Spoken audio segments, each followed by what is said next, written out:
You're listening to 107.3 FM, the Minutemen Talk Radio Show. They're like huge sea pods. With CT Ron. Darling. The Dark Frenchman, Steve. Oh, oui. And the Squid. On the Planet X Network, Arizona's independent political talk show. Alright, what's going on, guys? You're listening to the Minutemen. We're also joined by our California correspondent, Lucas Maximus. How's it going? And as always, I have some shout-outs for Andrew Demforce, Jeremiah Barbara, Linda Guy, Cornbread, to all my listeners in the UK. Thank you and welcome. We have a great show for you guys here today. We're going to be talking about the border wall, Trump's immigration policy, North Korea, and I have a message for indivisible Arizona and to the people of Arizona on Today, the Minutemen. Alright, so how's everybody doing today? Pretty good. I'm doing good. I just got off work, you know. You got that after work, you know how you just feel so refreshed and oh yeah. and ready to take on the rest of the day after work. Alright, so let's get started with that week recap, shall we? So, let's see here. So what do you do when your healthcare bill fails? Well, you decide to do an executive order saying that you're going to just rip them all off healthcare instead of just letting them, die slowly off healthcare like Trump said about Obamacare. Let's see here. We saw exiting of a magnificent star known as Sean Spicer. And then we saw another entrance and exiting of another glorious star called the Mooch, which had only 11-day reign, and let it be known that his reign should be known for words like cockblock and revelations of Steve Bannon blowing himself. All right, yeah, that's right. I mean, I don't know if you guys heard about that, right? Yeah, I did. And it was weird too. Once you said that, an 11-day reign, it seemed longer though. Yeah, right. What do you think about the Mooch's departure? Yeah, I think he was going to, they say, the brightest star burns out the fastest. This is a fun fact. As it was pointed out, he lasted 11 days. He lasted 10 days. That's about the shortest amount of time any up for that level ranking member of the White House. But his official start date as Director of Communications was actually August 10th, meaning that he lasted negative 15 days in the White House.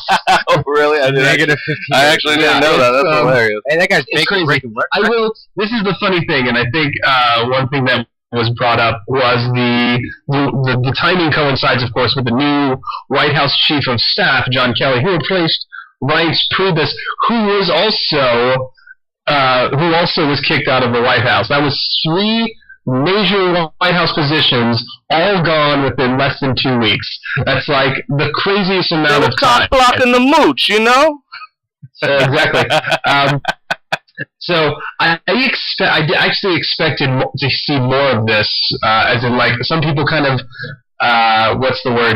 twisting this as a positive for Trump, because now that John Kelly's arrival was what got the Mooch out so quickly. So yeah. So I think a lot of people are going to try to spin this as, that's good now, because now John Kelly is there to right the ship. But again, I highly doubt anything John Kelly does is going to fix the sheer amount of horrific things that are going on. The hurricane known as the Trump administration. Yeah. So it's so good, and again, this just is the gift that keeps on giving. I will miss the Mooch so much. I will miss the Mooch too. You really will? I will. Oh yeah, I miss Spicy already. I don't know about you. He just had so much in the short amount of time. He did. Yeah, and let's also break down all the other stuff that came with it. He sold his business to the White House position. Is facing a divorce. Yeah. He's facing a divorce because he missed the birth of their first son to be with Trump, and then he's lost this White House position. it's incredible. It's like the start of a movie where like now he's gonna like run into Christopher Walken, who's gonna give him magic powers and turn him into a cat or something because his life is upside down. That's 100% that kind of premise. So that's funny.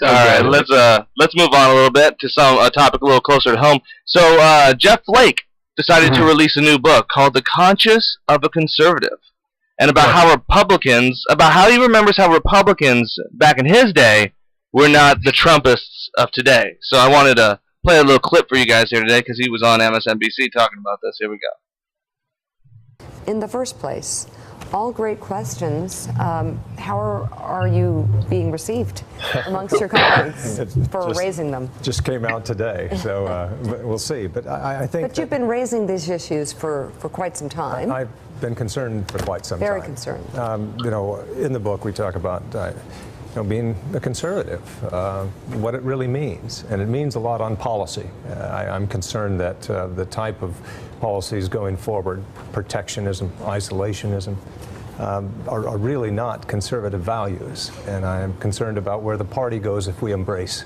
those kind of principles. But also, being a conservative means something in terms of demeanor and comportment. A conservative is nothing if, particularly in foreign policy, if he's not measured and sober and predictable.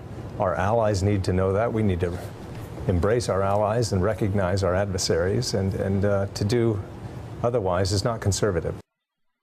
To do otherwise is not conservative, Steve. I mean, what does that mean? What is it? Well, do you hear what he's talking about? First of all, conservative is attention in policy, right? So backwards talking, which was hilarious, is because Jeff Flake has voted for the most right-wing policies out there so far that are not even considered conservative. So he's pretty much backwards talking what a conservative meant, he really is. And then saying that you're not a conservative if you don't understand it. Yeah, is that what I'm getting? It goes. Go ahead, Luke. Yeah. It goes back to the idea of conservative ideology of that conservatism cannot fail. Conservatism can only be failed. Now, whenever something bad goes on, with conservative leaders at the helm, it's always because they were conservative enough, or they weren't the right type of conservative. Right. It wasn't that their policies have caused active, it wasn't that their policies were failures. Yeah. We were conservative. As long as it's conservative, even if it fails, as long as we're conservative, as long as it's a conservative ideology, it's just fine. Just fine. All right, let's continue, because he actually gets pushed back a little bit on what the Freedom Caucus, on what he thinks about the Freedom Caucus here in America. Let's go to that clip. Senator, in the book you write a lot of things in the book, but in particular you write about a meeting that Bill Buckley had with Barry Goldwater in 1962 at the Breakers Hotel in Palm Beach, a place where ordinary Americans meet regularly. And Goldwater was not concerned so much with running against Lyndon Johnson or Nelson Rockefeller in a primary, but he was really concerned about the damage the John Birch Society was doing to the cause of conservatism within the Republican Party. So my question to you is, what's your level of concern about what the Freedom Caucus is doing to the image of conservatism and the Republican Party, given the fact that they cheered on, loved apparently, a health care bill that would throw more than 22 million Americans off of health care?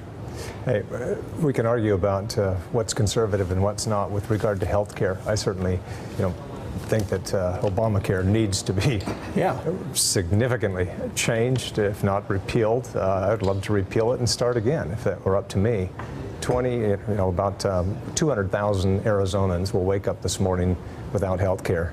They will have paid the fine, but they can't afford the coverage, can't afford a policy.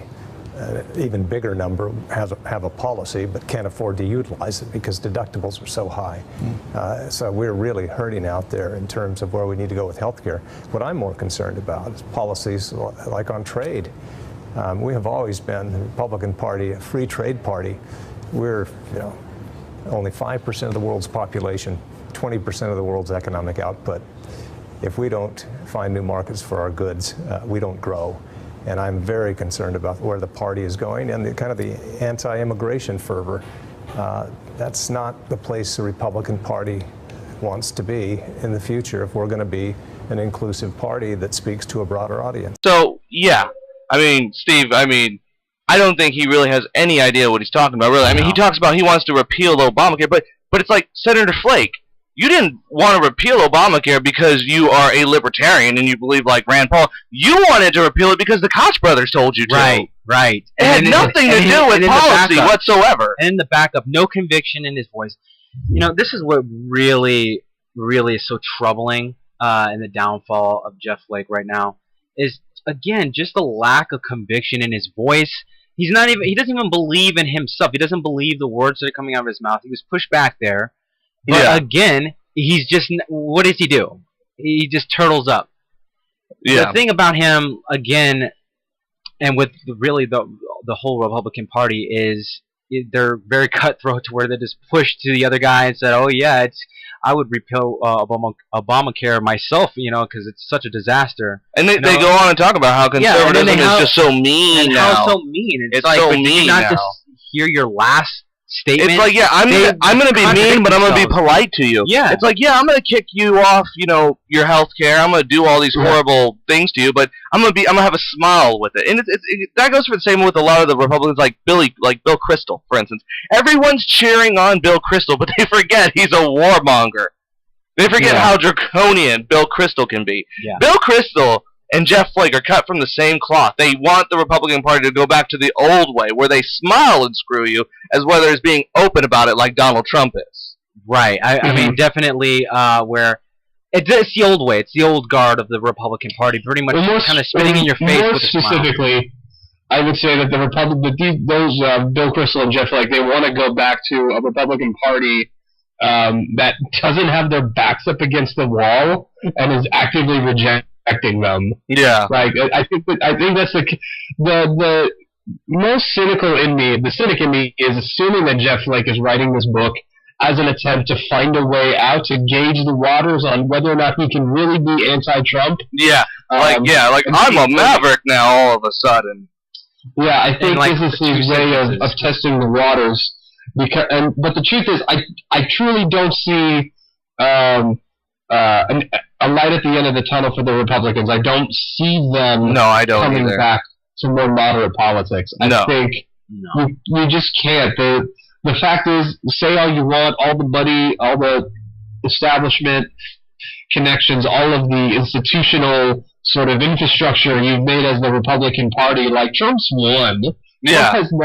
Trump has the followers. He has the lifeblood in his hand. Party. He's turned it back. You know, we saw this, you know, originally when McCain first ran, and then Sarah Palin came along. Yeah. And this sort of, you know, this very clear appeal to ignorance occur, and then, you know, seized with the Tea Party, and the Republicans thought they could control this group. They thought they could ride this momentum. They didn't realize, of course, that it was bigger than them, and it frankly didn't really like them all that much. Yeah. And pushed him to shove, and then it finally manifested in our current president. Right. I think that goes back, though, right? Don't you think that goes a little further back, even to Bush Jr.?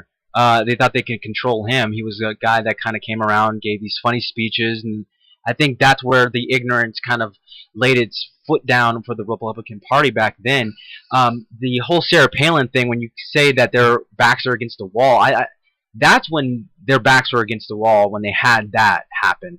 And the full ignorance came a bliss at that time when the Sarah Palin, it was, you know, I see what you're saying. That's when they started embracing conspiracies and ignorance. Yeah, that's when it was apparent. That was not even 10 years ago. Also, you know, you got to trace back the roots of the modern Republican Party, going back all the way to, like, I would say around the 50s and the John Birch Society as the Red Scare. You know, the Republican Party since then, from that point, have always been necessarily a reactionary party. Yeah.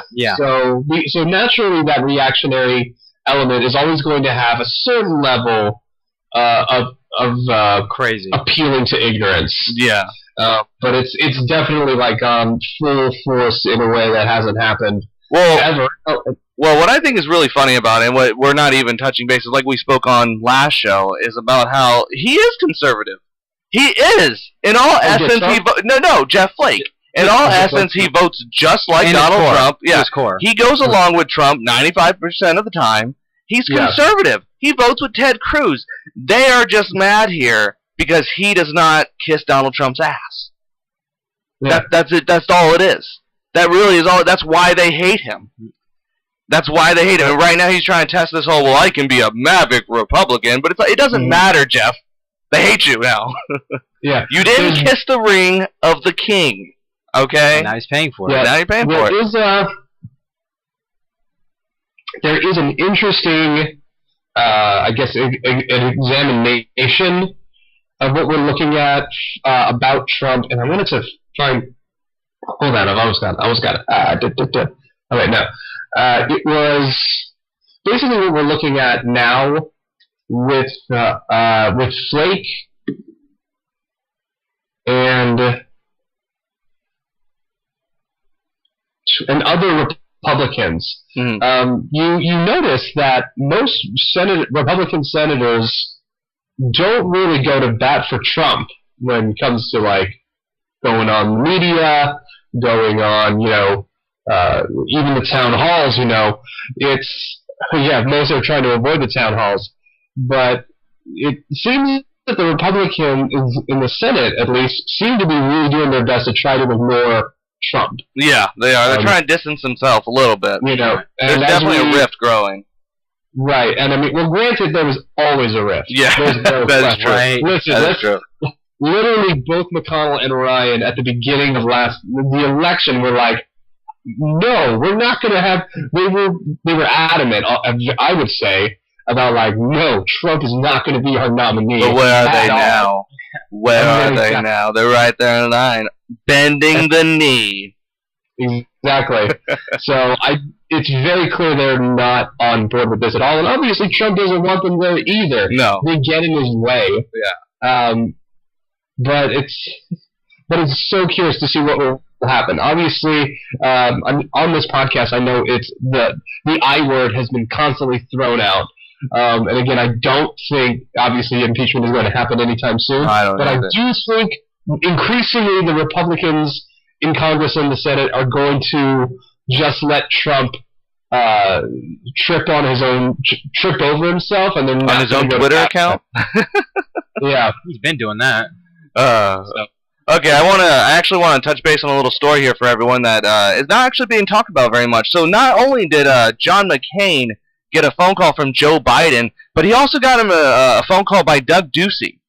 This was an article. It says, throughout U.S. Senate deliberations over the proposed repeal of the Affordable Care Act, Senator John McCain repeatedly invoked the name of Governor Doug Ducey, saying he wanted to ensure any new law didn't punish their home state of Arizona. My position on this proposal will be largely guided by Governor Ducey's analysis of how it would impact the people of our state, McCain said Thursday during a news conference, hours before the late-night vote in which he gave a thumbs down.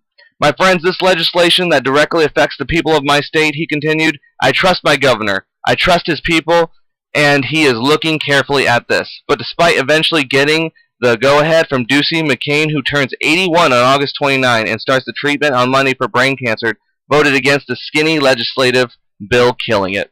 So basically, Doug Ducey actually did a little bit of good there. We give Doug Ducey quite a bit of crap here on the show, but I'll give some credit where credit's due. Yeah. Now, then again, Doug Ducey probably just wanted it to be a little bit more further. We don't know exactly why, but he deep-rooted allegations. But it was techniques from him. It was really that was I just thought that was an interesting article I wanted to share with everyone. So, and I think this is going to give Doug Ducey a bump in the polls. Of course, coming up for this governor race as well. I think I said that before.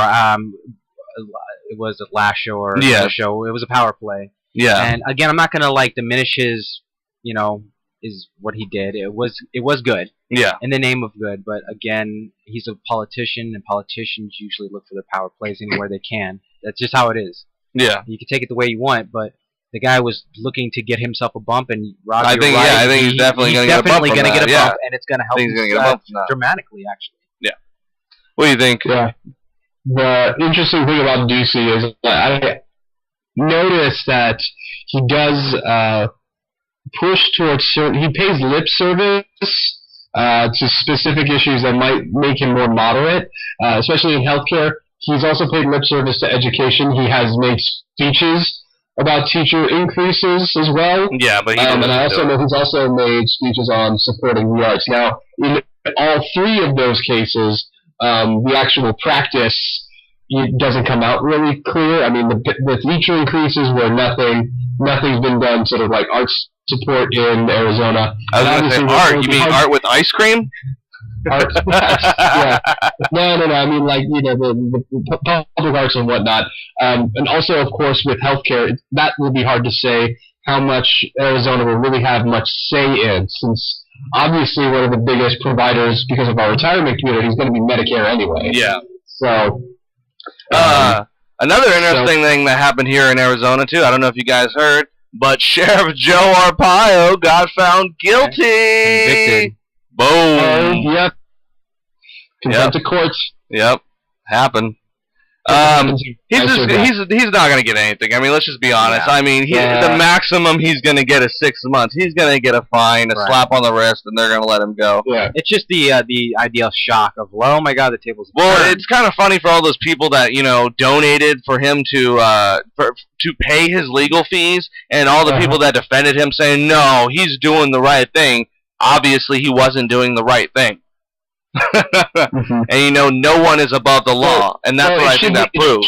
It should be noted that I believe he still is on trial for the actual crimes. The contempt of court was something that happened while he was on trial. Right. So I need to probably check the specifics of the contempt of court. So contempt of court can be kind of it can be any number of things. Yeah. But yeah, the specific charges, those have not been dealt with yet. But specifically because of his actions while he was on trial. Hey, you're brown. Let's pull that guy over. That's what happens when you spend your career attacking judges and jailing journalists. When the heat comes up, you're not going to know how to handle situations when you can't do that. But, Your Honor, I just don't like the people that are not the same color as I. I mean, I didn't know I was breaking the law, Your Honor. I didn't know I was in contempt of court. That's a classic line right there. I didn't know. I just didn't know. All right. So the House just recently passed a $780 billion spending bill with a $1.6 billion down payment for President Donald Trump's controversial wall alongside the U.S.-Mexico border, and a major budget increase for the Pentagon, according to the Associated Press. The nearly $790 billion package, which passed 235 to 192, would fund several security-related government expenses. 5 Republicans voted against the measure, and 5 Democrats voted for it. However, there will be challenging hurdles ahead. The measure will face more powerful Democratic opposition in the Senate. Construction of prototypes for President Trump's long-promised border wall, has been delayed until winter, once bidders who were passed over filed against the protest. And before everyone goes crazy about this wall actually being built, it's actually facing some major opposition from the Tejano O'Dahama Nation, controlling about 2.8 acres of the reservation. The nation vowed to oppose the construction on its land, and I forgive me if I butcher that. Santa Cruz County Sheriff, too, Tony Estrada, in Nogales, has been very, very adamant, too, that he's going to file a lawsuit around there, too, if the Trump border wall goes up. Not to mention various environmental hazards to the wildlife, which is also going to be filed. But what's really interesting about all this is U.S. Customs and Border Protection's data show that in March 2017, agents made 12,193 apprehensions at the U.S.-Mexico border. It is the lowest number, at least in 17 years, according to monthly Southwest border apprehension numbers since fiscal 2000. So we're building a wall for no reason, and they actually say in this article that President Trump's sudden his whole rhetoric about the border wall has made people just not want to come, so they don't even want to come. Yeah, and no, I can absolutely imagine why people would not want. Now that Trump was in the office, why people would not want to make the effort. It's like, yeah, no, I got something to do that Saturday. Well, not only is the wall going to be apparently see-through, like it's going to be made of some kind of special steel. No, I'm serious. It's made of some special steel, and it's going to be solar. Now, if it was solar paneled, I would actually say, as long as it's going to, like, help the U.S. in a way, I'll give it, like, a little thumbs up on that note. But, what's funny, too, is there was even a senator that said, we already have a border wall. There actually is one. Right, yes. And it doesn't cut across the entire United States. It cuts through the parts where people can pass, not the, mountains where you're almost guaranteed to die. Right. Yeah, oh my goodness. But there's a little side note to this whole border wall, and I wanted to share this with you guys, which is really interesting, and it actually goes hand in hand with what we were talking about on last week's show. So President Donald Trump's son announced on Wednesday morning that transgender people would be barred from serving in the U.S. military may have been part of a large-ditch effort to save a House bill the party funds a border wall, according to Politico. House Republicans were reportedly on loggerheads all week and a spending bill, and couldn't agree on whether to insist on a ban on Pentagon-funded gender reassignment surgery. So basically, in this bill, they just basically wanted to get rid of Pentagon-funded surgeries for transgender people. Mm-hmm. Now, they couldn't get it past the Pentagon, and Mattis turned it down. Mattis actually said, no, you're going to actually have to get the reports from the Pentagon before I make a move on it. So instead, they went to Donald Trump. And what the Donald did is what he did best. That he went to Twitter and tweeted out that all transgender people would be barred from the military, when it wasn't even really about that. But now, since he's tweeted that, they're going to have to probably adjust the policy now. Right. Of course, and another blunder. And so far the Pentagon's position has been that there will be no changes, barring something. So it's hard to say. I suspect that the Pentagon is probably just going to hope this dies down and Trump will forget about it. He probably has already forgotten about it. It's so funny. I suspect. Do you think Trump saw this as the wisdom of Solomon that well, apparently he's having they're having Bible study, or what is it? The Bible meetings in the White House now, or something like that. It's like a Bible get together, sort of. Yeah, which Trump has not. He has not done one yet. But what is hilarious about it too is the person that's in charge of it refers to Trump as like Bible heroes. Right. Could you imagine that for just a minute? So Donald Trump led all the animals to the ark. You guys remember that time that Donald Trump parted the Red Sea? You guys remember that? Yeah, that's cool. Oh my God! You remember that time Donald Trump was nailed to that cross and he said, "I died for your sins." I'm trying to remember which Bible character he's referred to as. Had sex with his daughters, because there were a couple of those. I think Trump. There was a lot of those. One day Trump's going to be like, you remember that time I was like Job? I was in the Bible Job and God punished me and took away all my freedom and animals and everything? Which, is he like, so for like Cain and Abel, is it just like Trump and Trump? It's Trump and Trump, yeah. He's like, when I was with my brother, Trump. Alright. So we're going to move on a little bit to, so Trump actually introduced immigration policy today. The bill, a revised version of an immigration bill introduced in February, would change the system for granting legal residencies green cards by giving priority to high-skilled English-speaking immigrants. This competitive application process will favor applicants who can speak English, financially support themselves and their families, and demonstrate skills that will contribute to our economy, Trump said today at the White House alongside Cotton and Perdue. Trump, who promised during the election campaign to reform the immigration system, argued that the bill called the RAISE Act would replace our low-skilled immigrant system with a point-based system. They're not going to come here and immediately collect welfare, he said. Which, doesn't really happen in real life anyway. No, it doesn't. But, I don't know if you guys saw that back and forth today at the White House when the guy said, doesn't this go against the Constitution, the America itself on immigration, the whole give me you're free, you're hungry, you're poor. He said it didn't say anything about speaking English. It didn't say anything about being a skilled person. Now some of that you can give.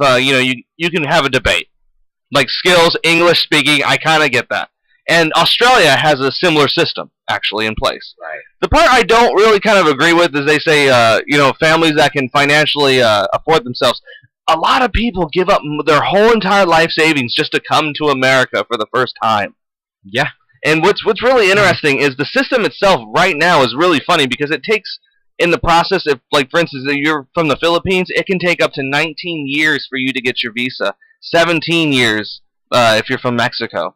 People die waiting for the visa cards.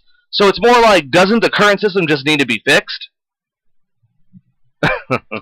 You would think so. You would think so. Isn't that logical thinking? But again, right? I guess that's just too much for people to take these days. Too much to process. Yeah, I mean, what do you think about that, Luke? I mean, you know, we're at the lowest point in immigration right now. I mean, you know, beyond low. The environmental, not to mention the environmental hazards of a wall in Arizona. Not to mention, like, we're gonna pay for it. Yeah. I mean, obviously, the $1 billion is like is the smallest percentage of money. It'll basically get nothing accomplished. But they can't give you health care. It's, you know, cheaper, though.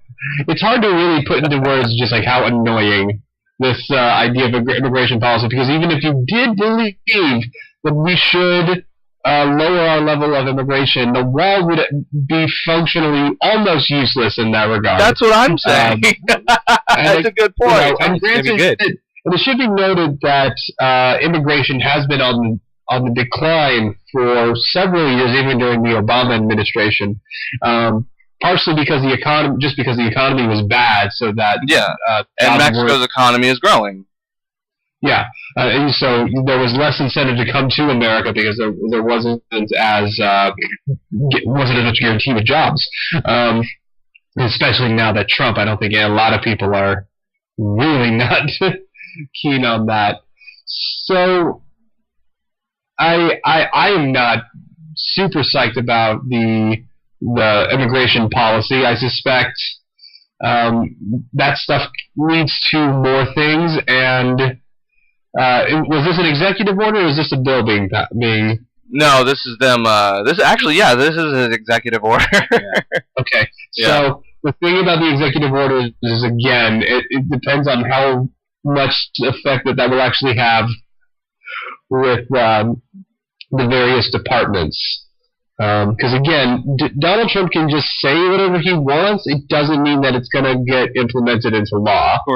That's the most interesting thing about this presidency. Yeah, I know. He just gets on Twitter and changes things. Isn't it crazy? We have a president that people don't take seriously as far as what he says anymore, I guess. And what's funny, Steve, is one of the very first things you said when we first started this show is we are going to have an administration that is dictated by Twitter. You said that specifically. And it was so hilarious that is one of the main problems and main points that everyone's talking about. You know, they're putting his tweets in his library. In his presidential library, they're going to put his tweets. That's insane. But but that's so crazy to think that our history books are going to be log tweets. Twitter. Yeah. They'll have Twitter. Keeping, like, this Trump said, hoopla. This is a thing that old people who tell young people, like, you know, kids, you're on the tweets, you're on the Facebooks all day. You're not, like, how do you, as an old person, chastising your grandchildren about technology? How do you justify it when you know that the president is on Twitter? Yo, Gramps, this president tweet is lit, yo. Come read what he said. He just dropped the new constitution. I don't know if I know what that means exactly, but I like President Trump. He built the wall. He keeps me safe from all the Muslims and all the Mexicans. See-through walls. And all the black people. Well, I mean, I remember when all of the old people started to come onto Facebook, and that became obnoxious. And I mean, it hasn't happened yet. But when's the tidal wave of old people on Twitter just gonna like wave over us? Well, I don't even know if you've noticed on some of the segments on CNN when they actually bring some Trump supporters in there. The funniest thing they said, there's just this level of safety now that he's in office. It's just a feeling of safety. And, you know, like, I feel so safe. It's like, you didn't feel that under Obama? Why? Because nothing happened then either. Oh, that's right. Dear God, it was a black guy. Dear God, are you kidding me? I felt unsafe. Yeah. We know what they mean when they said they didn't feel safe. Right. Oh my gosh. Okay, so let's move on here. So there was a possible investigation to the RNC. One of the big stories breaking today, other than Scaramucci's firing, is that the Republican National Committee has asked the staff to preserve all documents related to the 2016 election campaign. The request was made via memo sent to the staff on Friday, July 28th, where Republicans and political pundits in Trump's corner seem to be writing this off as only a precautionary measure. It seems very likely that there is more to the story than immediately meets the eye. Even though the RNC Council Office significantly states that the RNC has not been contacted about any investigation, there would be no other reason to put out such a memo to the staff unless they caught wind of something. This request by the RNC to its staffers amounts to litigations or legal hold. And if you guys don't know what a legal hold is, that's a process in which an organization of users preserves all forms of relevant information with litigation and responsibility anticipated. And the only other reason that would anticipate such litigation, or at least for subpoena to begin being issued, would be if they or those within the party are somehow complicit. So, yeah, that happened. And like we say on this show, when we're right, we're right. As we've talked about plenty of times, there's a lot more going on to the Russia collusion than just Donald Trump. Just the surface stories. It's very deep rooted. Yeah. I mean, what do you think about that story, Luke? The RNC, yeah, it's I'm always weary of conspiracy stuff anyway. But again, so we're looking at here with the RNC. You know, again, it's in the relation to the Russian hacking. It's hard to say what'll become of it, and hard to say like what is the fallout, what will happen, especially if people outside of Trump in the Republican Party are implicated in this. Yeah. Yeah, it's pretty scary, man. I don't know if you guys knew that, but I didn't know that. All right, guys. So I think it's time now for our listeners to hear. Hold on, wait. It's time for Maga Millions! Too much winning. We can't take it anymore. Mr. President, it's too much. And I'll say, no, it isn't. We have to keep winning. We have to win more. We have to win more! All right, everybody. So this is the game where you, our listeners, get to come in and play the game with us, where we predict who Trump is gonna trump next. So, the game is played a lot like Clue. Basically, you call in, and you suggest a scenario in which one of Trump's associates will be fired. Example, I say, Steve Bannon will be annihilated by Donald Trump via Twitter in 19 days. And if you win, the wager is you get a copy of Art of the Deal, which you can burn at your leisure. And you get a Make America Great hat in Russian. Don't forget Donald Trump, the board game. But for real, these are the prizes, though. So everyone needs to tweet us out what you think is going to happen, and whoever wins the next one, you get a big prize out there. Right, of course. So Steve, it's got to be specific though. It's got to be on. You got to be like I said, Steve Bannon. Via Twitter. Will be what date? Will be a fire. Well, I said in 20 days. So 20 days. We'll say. Actually, I'll go and say a month. I thought we were gonna name the reason for the scandal. We're just gonna Oh, okay. Yeah, the reason for the scandal. Okay, so Bannon, Twitter, will be 2 months here. I'll say 2 months, and it will be for because Trump is gonna find out that Bannon has been trying to play him like a puppet master, basically. He's gonna be like, "Oh, so you are trying to suck your own cock off of me, right?" The conversation will start somewhat there. Right. Yeah. Okay. I want to hear you guys. What do you guys say? Wow. So I'm gonna say. Oh, go ahead. Okay. I'm gonna say new recently hired Chief of Staff John Kelly. I'm gonna give him 3 weeks. But he's gonna quit. He's just gonna quit? He's gonna tap out via submission. Via New York Times? Huh? Via New York Times? All right, I guess I'm gonna go the long-awaited Kellyanne Conway. Ooh! Cut down Skeletor Conway? She's gonna leave. I think she's going to quit within the next, give or take, 25 days because she has to fight He-Man. She forgot that he's still out there, and she forgot that battle, so she needs to fight He-Man first, and she's going to quit.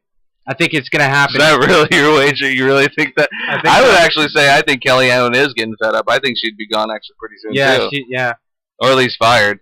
I mean, she can't go out there anymore, man. Her debates are just they're just not as crisp anymore. You know, she herself doesn't want to go out. I don't know. I mean, Kellyanne Conway is like such a she was an absolute third string media type. Like that's why she was on the Trump campaign. So yeah, Sean Spicer. So Sean Spicer. Yeah, because no real political candidate would really hire her. So the Ted Cruz did. The fact that Trump's won, that's like winning the lottery. Like basically, it's kind of like if you're, it's like the love bug. Like Trump's her Herbie.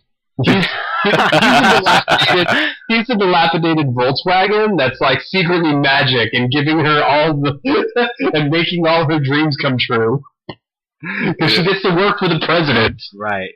That's good picks, guys. Because I want to hear what the listeners want to have to say. I mean, is anybody going to throw in Chris Send us Christie? your tweets and comments, guys, on who you think Trump's going to fire next. You guys got to be specific. Trump's going to fire Trump. Trump's going to fire Trump. That would be lovely. Screaming at himself on Twitter. Oh, man. All right. So our main story tonight is North Korea, but just not North Korea. It's actually going to be military moves taking place all around the globe. And what does this mean? Is this just a show of force, or is this actually the wind-up for a big confrontation between the relative superpowers? So let's start with North Korea. North Korea recently fired a new set of ICBMs that experts are saying can hit the U.S. now, or at least L.A., if not Alaska. So so far from the media would say it has been so far the media has said, about the whole situation is, hey, you got to do what you kind of do, which I think is honestly insane. Because they already have weapons now. I mean, the time for direct confrontation is over. So that window is gone. So, and if we do make a military strike against North Korea, it's going to have to be on a moral one. I mean, are we willing to endanger South Korea, Japan, as well as, possibly Americans? I don't know. I want to hear what you guys think about that. First of all, let's get on that boat first. I want to hear what you guys think. Is North Korea a threat now? Yeah, I mean, we've said this before. Well, technically, right? North Korea is. I mean, I would say right up front, North Korea has very much always been a threat. I mean, you guys know what I mean. I mean, is this it? Yeah. Is this it? Is this the point of where they've talked about this forever? Is that we never wanted this regime to get nuclear weapons, and now they do. And now it's time to ask the question, what's next? That's true. I mean, this is really tough because every instance that America throws an insult towards North Korea's way, where harsh repercussions are going to be met. We're going to do something about this. These can go unanswered. These missile strikes, but every time we do that, we do nothing, and it kind of fuels North Korea's rage because they're not being looked at. Lindsey Graham actually made that point, but I'm actually kind of in disagreement about that. He thinks we should use military force to show North Korea that we're not joking, but it's like, come on. Well, they said just basically bomb them and without any remorse, but I think this is a very problematic situation to deal with because you're dealing with an erratic army that isn't really going to listen to reason if even brought to a table. I mean, they're going to just make demands, and they're not going to hear out either, really any of the forces. And it's hard for the U.S. because we can't alone go in and bomb North Korea and think everything's going to be okay. We actually need China to kind of. I'm glad you're bringing that up for us. I want to get implemented. I want to get Luke's point in real quick if you have one, Luke, and then I actually want to move on to China there in that aspect. Right? Go ahead, Luke. Yeah. Yeah, because and I think this will probably come into my own point because it can't be overstated that North Korea is a much different situation than, say, Iraq or Afghanistan, where where conflict will, where the actual, ground attack, aerial strikes, wherever, will last mostly 2 weeks, and then the vast majority of it will be in stabilization, dealing with insurgents and trying to build whatever is left. To build that, again, would be crazy. We also, again, have to consider that now North Korea has capabilities to launch missiles at the U.S., not to mention that, again, there will always be North Korea or Japan that they can always strike. Yeah. North Korea's standing army is very, very large for its population. And technically, because it's a communist dictatorship, they have I said, you commie.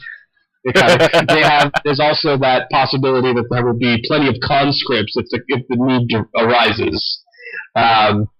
So yeah, this would be nothing short of a giant mess if war actually happened. Now, they do threaten war a lot, North Korea. That's what they do. They are a rogue dictatorship.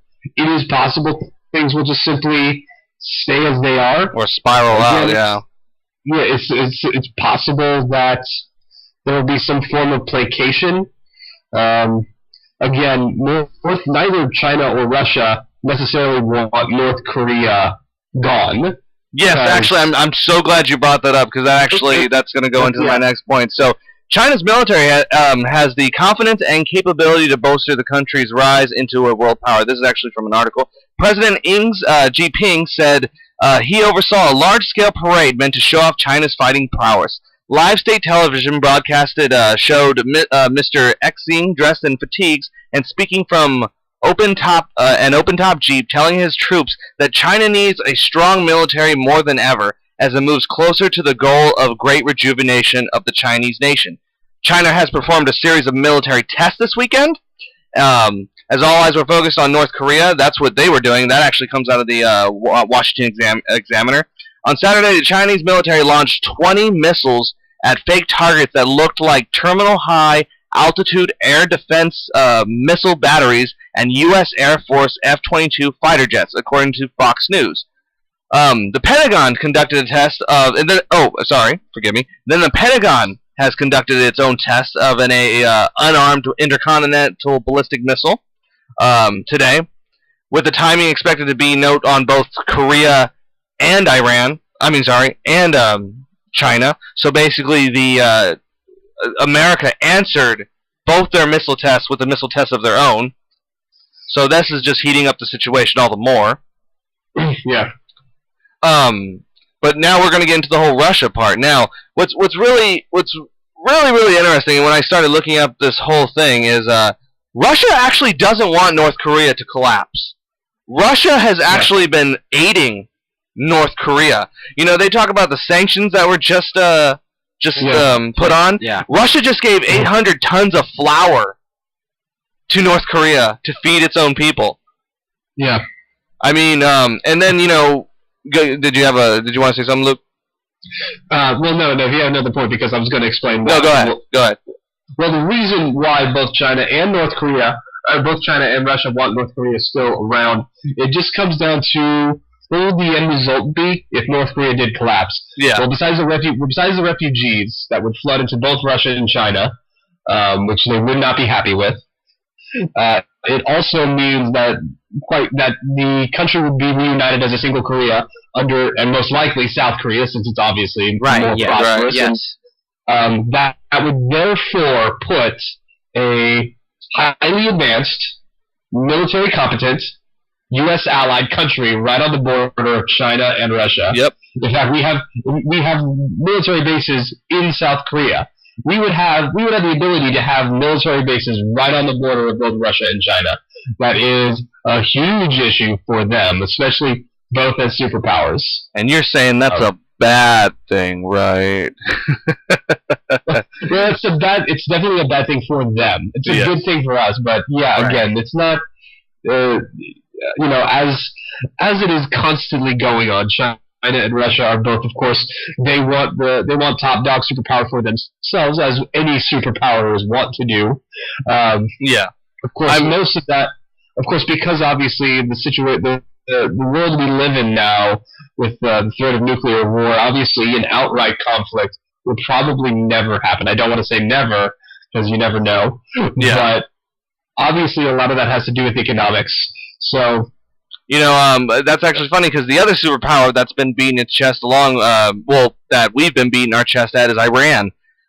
And in the past few weeks, Iran has launched a rocket carrying a satellite into space. It has also announced it is creating a new missile production line, and it said it would continue with its missile program.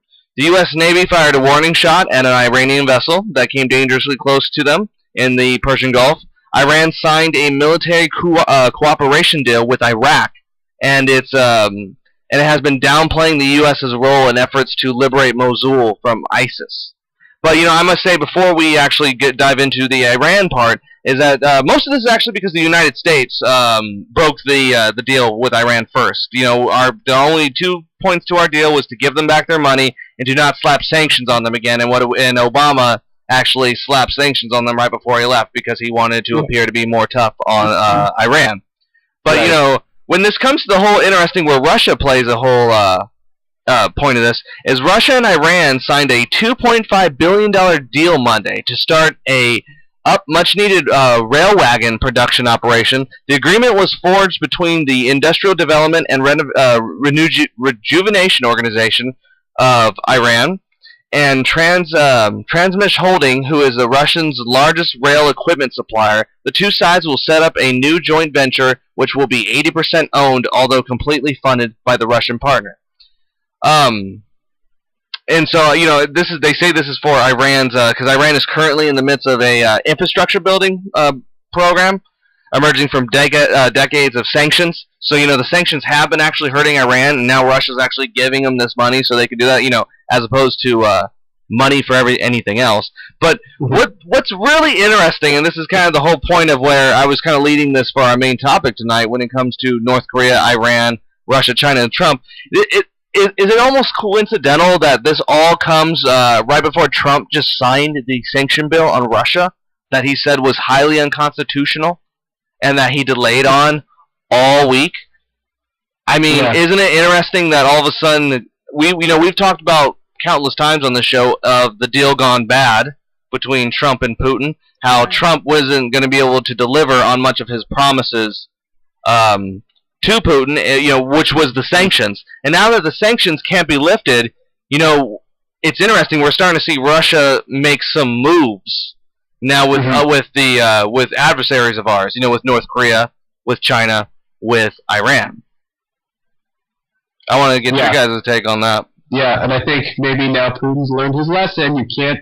Putin got burned like the mall. Yes. That is a great point. Yeah, that's going to be the title for a video. Putin got played like the mall. Trump played Pootie. What happened, man? Again, my own personal opinion about this whole situation with Russia and Trump is that Putin just kind of pushed and influenced the way a lot of other nations do, try to influence elections. Yeah. To the extent how much Trump knew is hard to say. Again, I don't think he really even cared. I suspect that... Oh, I think he was in on it.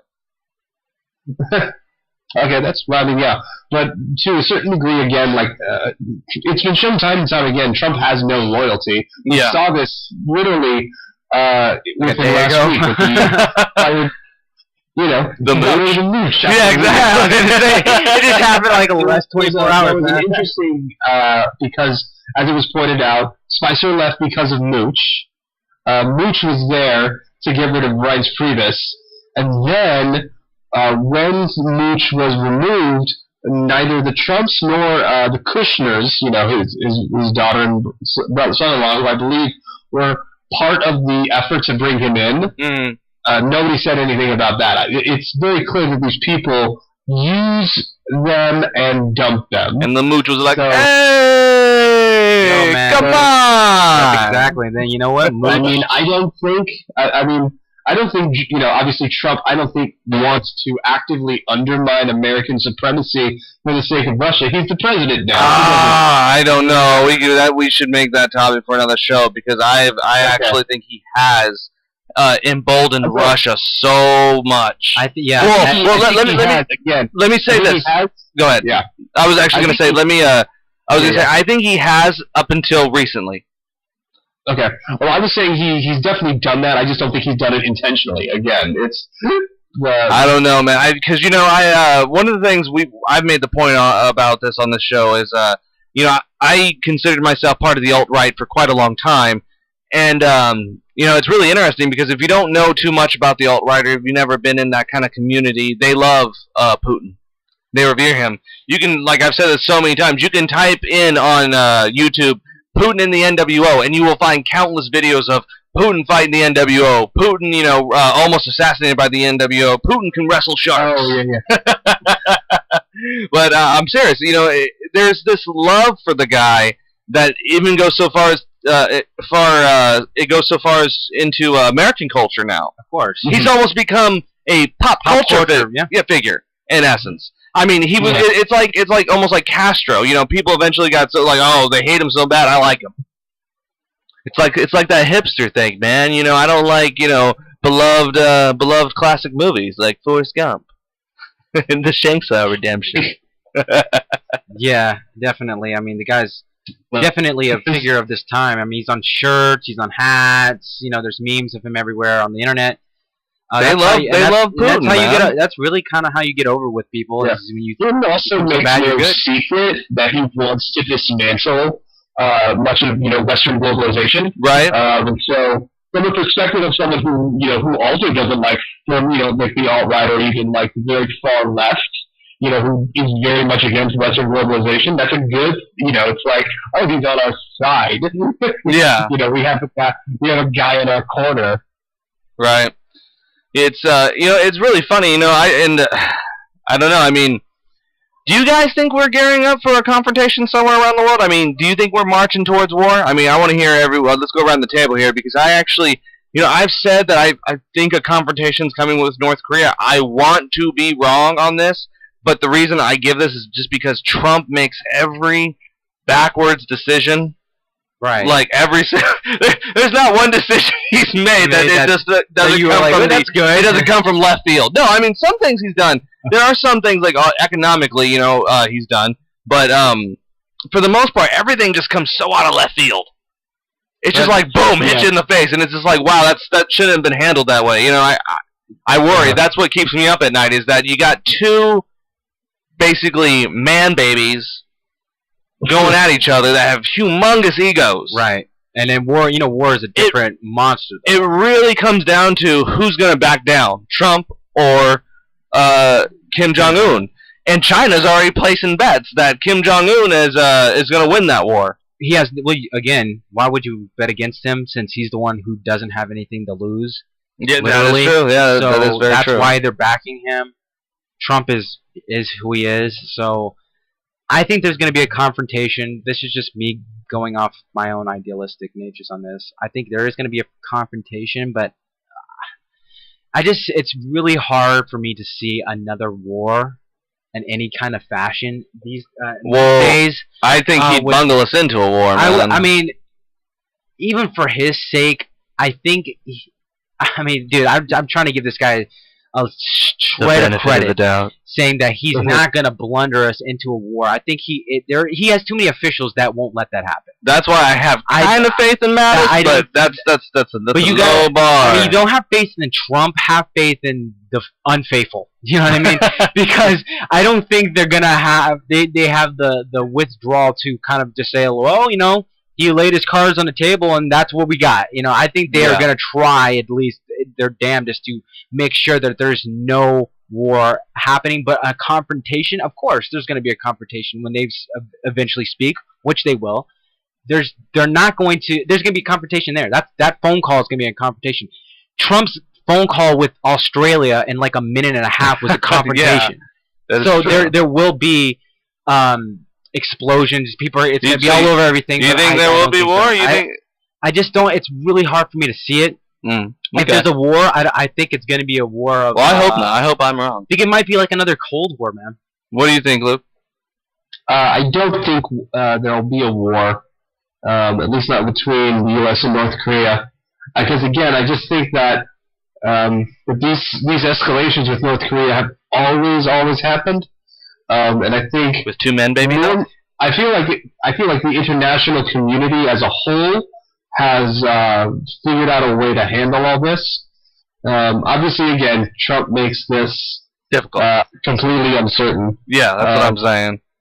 But again, I believe that the situation in the world is such that that there will be too many interested parties to not want war to happen. Because again, because again, it's hard to say whether or not even Kim Jong-un wants war, or if he's just just posturing. Right. Yeah. Yeah. He just wants to be heard, really. But again, will Trump also just posture? Well, I think the whole thing we need to do now is to bring them to the table. But the media right now is playing a completely different tune. I mean, they're the ones let's bomb the shit out of them. Yeah, they're the ones that are pressing. Yeah. Oh gosh, yeah. Because the point is often on the whole, mainstream media is relatively liberal. When it comes to war, God, they're boners. They can't even get a bigger boner. Right. That's what I mean. And it's of course the most cynical. Right. Oh, I think we lost Luke there for a second. Did we? Yeah, I think we did. We lost Luke. All right, we're going to take a break. We'll be right back, guys. All right, and we're back, everybody. So I just want to give a message in response to Indivisible Arizona. Recently, we kind of had a spat on Twitter, so to speak, and you guys asked me exactly what my show was about. Because you were apparently upset that I called David Garcia and Steve Farley big donor-taking Democrats, which I still believe they are. This show stands for money out of politics, first and foremost. This show stands for progressive values. We label ourselves independent, but we push for more progression in America. We want America to have a brighter future here. The reason we're called the Minutemen, in the essence of the name, is because we're taking it back. I hear a lot of inside stories about groups not wanting to take the American flags to protest because they don't want to be too much like the Tea Party. Well, I say that's silly, because we need to take those things back. We need to take America back. This show represents the true voice among the establishment. We are against big money. We are against big donors. We are against draconian policies. We're against anybody that is against the common working man.